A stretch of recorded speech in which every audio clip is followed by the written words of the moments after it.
Hello दोस्तों, आइए हम लोग 20 ऐसे क्वेश्चन देखते हैं जो साइंस के हैं और इम्पोर्टेंट भी है, जो आपके आने वाले एग्जाम के लिए बहुत बहुत बहुत ज़्यादा ही इम्पोर्टेंट है। तो पहला हमला का क्वेश्चन है कि चींटी के डंक के एक अम्ल छोड़ जाते हैं। आपको पता होगा जब चींटी काटती हैं तो उसका काटना दैट मीन्स डंक एक अम्ल छोड़ जाते हैं जिनके कारण जलन एवं दर्द का अनुभव होता है। यह अम्ल निम्नलिखित में से कौन सा है? तो देखो, चींटी के डंक में जो पाने जाने वाला अम्ल होता है वो फॉर्मिक अम्ल होता है। अब फॉर्मिक अम्ल का जो दूसरा नाम होता है मिथेनोइक अम्ल होता है। यानी फॉर्मिक अम्लों को क्या कहते हैं? मिथेनोइक अम्ल।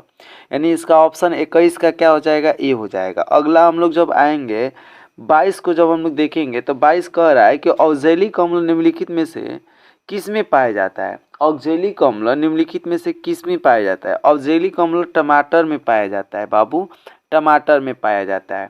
अगला क्वेश्चन हमारे पास 23 है। 23 है CaSO4.12H2 यानी 1/2H2O निम्नलिखित में से किस यौगिक का रासायनिक सूत्र? तो मैं आपको बता दूं कि 1/2 जब रहेगा तो वो होगा प्लास्टर ऑफ पेरिस का।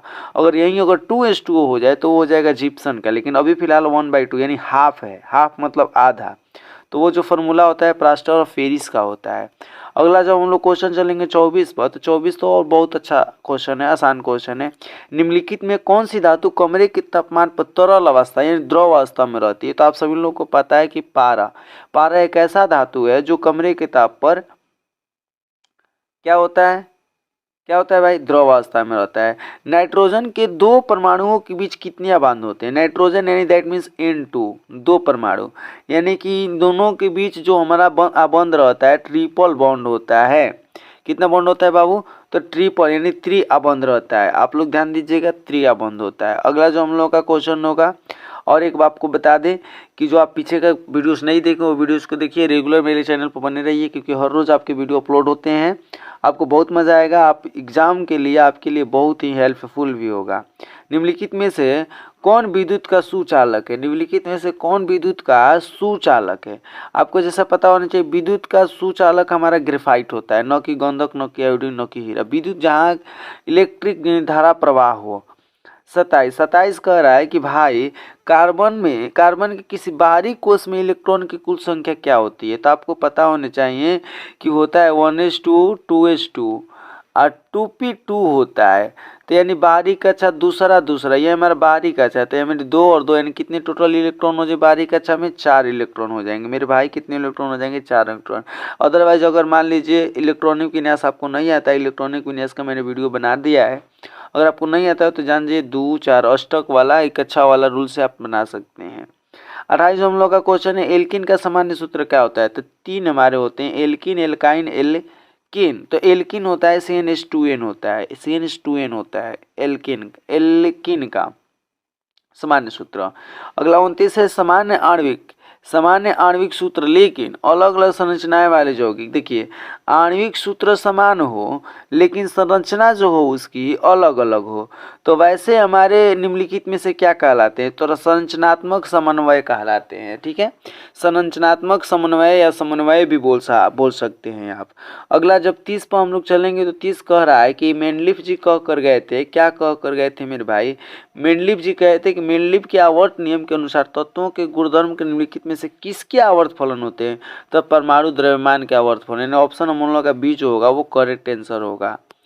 परमाणु द्रव्यमान इसको डिलीट करते हैं क्योंकि क्वेश्चन नंबर हमें 31 बनाने हैं। कह रहा आधुनिक आवर्त सारणी के उदग्र स्तंभ, उदग्र यानी उदग्र खाड़ा, जो खाड़ा होता है वर्ग होता है। वर्ग को दूसरा नाम होता है समूह। समूह आपको कहते हैं, इसको क्या कहते हैं बाबू? समूह।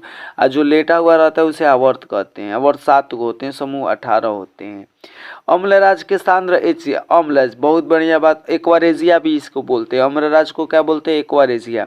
HCl सांद्र HNO3 का अनुपात तो 3:1 होगा। क्यों? क्योंकि देखिए, अगर जब नाइट्रिक अम्ल पहले और हाइड्रोक्लोरिक अम्ल बाद में हो तो 1:3 होता है, जबकि यहाँ पर हाइड्रोक्लोरिन पहले यानी HCl पहले, HNO3 बाद में, तो इसका अनुपात 3:1 होगा। हालांकि ज़्यादा पूछता है 1:3, यानी नाइट्रिक अम्लों को पहले देता है, HCl हाइड्रोक्लोरिक अम्लों को बाद में दे देता है। तो वैसे केसेस में हमारा जो होगा परमाणु अनुपात 3:1 होगा, अगर पलट दे जाएंगे तो 1:3 हो जाएंगे। बहुत अच्छी बात है। 33 नंबर का क्वेश्चन देखते हैं। हरे पौधे कहलाते हैं तो 100 होता है, आप सभी लोगों को पता है, क्योंकि हरे पौधे जो होते हैं खुद से अपना भोजन प्राप्त करते हैं।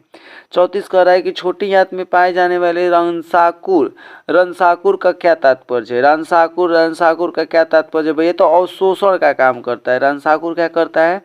अवशोषण को काम करता है, अवशोषण का काम करता है रंसाकुर। जब आगे कह रहा है क्रेब्स चक्र की क्रिया कहाँ होती है? तो माइटोकॉन्ड्रिया में होता है। माइटोकॉन्ड्रिया में क्रेब्स चक्र की क्रिया होती है। देखिए, अगर कोई भी ऑब्जेक्ट आपको नहीं समझ में आता है तो गूगल पर तुरंत सर्च कर लेना चाहिए, क्योंकि गूगल हमारे लिए बेस्ट प्लेटफॉर्म है किसी भी नॉलेज को आगे बढ़ाने का। कह रहा है पादप में अनॉक्सी शोषण के अंतिम उत्पादन क्या? अनॉक्सी शोषण का अंतिम उत्पादन पूछ रहा है। अमीनो अम्ल, एथाइल अल्कोहल, वसा नहीं, एथाइल अल्कोहल होगा। अंतिम उत्पाद क्या होता है बाबू? एथाइल अल्कोहल होता है। अगला क्वेश्चन हम लोग चलेंगे 36 के बाद 37। कह रहा है मेरे भाई प्रिय बंधु, पौधे में जल का परिवहन किसके द्वारा होता है? जल का परिवहन जाइलम के, जल जाइलम, ये हमेशा ध्यान दीजिएगा। जल दैट मीन्स जाइलम के द्वारा होता है बाबू, ये ट्रिक है, जल जाइलम। खुला परिवहन तंत्र किस में पाया जाता है? खुला परिवहन तंत्र देखो कीट पतंग में पाया जाता है। इसमें कीट पतंग तितली है। तितली सबसे बेस्ट उदाहरण है तिलचट्टा, कॉकरोच, तिलचट्टा, बट तिलचट्टा इसमें ऑप्शन में नहीं है तो हम तितली बोल सकते हैं। खुला परिवहन तंत्र या परिसंचरण तंत्र, ये दोनों सेम चीजें होती है। अगला क्वेश्चन, इनमें से कौन पादप उत्सर्जित नहीं करता है? ध्यान दीजिएगा, पादप उत्सर्जित नहीं करता है। तो रेजिन, लेंटिन, लेक्टेस, स्टार्च जो होता है बाबू, स्टार्च जो होता है वो पादप उत्सर्जित नहीं करता है, वो पादप उत्सर्जित पदार्थ नहीं होता है स्टार्च। आगे की कहानी देखेंगे। 40 कह रहा है कि इनमें से एमिनो अम्ल के विखंडन से बनता है NH3 बनता है। अमीनो अम्ल के विखंडन से यूरिया बनता है भैया, NH3 बनता है। CO2 carbon dioxide gas, carbon monoxide gas नहीं बनता है। ध्यान दीजिएगा, 40 का हमारा सी आंसर होगा। 41 कह रहा है इनमें से कौन अंतस्रावी ग्रंथि है? अंतस्रावी ग्रंथि कौन होता है बाबू? अंतस्रावी ग्रंथि कौन होता है? तो नहीं, हमें 40 तक ही टारगेट थे, ये तो लास्ट हो गए 40 तक, क्योंकि 41 आगे हम लोग पढ़ेंगे। अब यहाँ पर हमारे 40 तक क्वेश्चन देखिए, यानी टोटली 20 ऑब्जेक्टिव देख लिए। 20 पहले वीडियो में, ये पार्ट 2 है, 20 ऑब्जेक्टिव इसमें देख लिए। अगर मेरे चैनल पर आप नए हैं तो प्लीज़ बाबू चैनल को सब्सक्राइब करके रखो, क्योंकि तुम्हारे लिए बहुत रोज़ वीडियो सुबह शाम अपलोड होंगे। आप अच्छे से रिजल्ट भी ला पाएंगे अपने एग्जाम में। मिलते हैं आपसे नेक्स्ट वीडियो में, तब तक के लिए बाय, बेस्ट ऑफ लक, जय हिंद।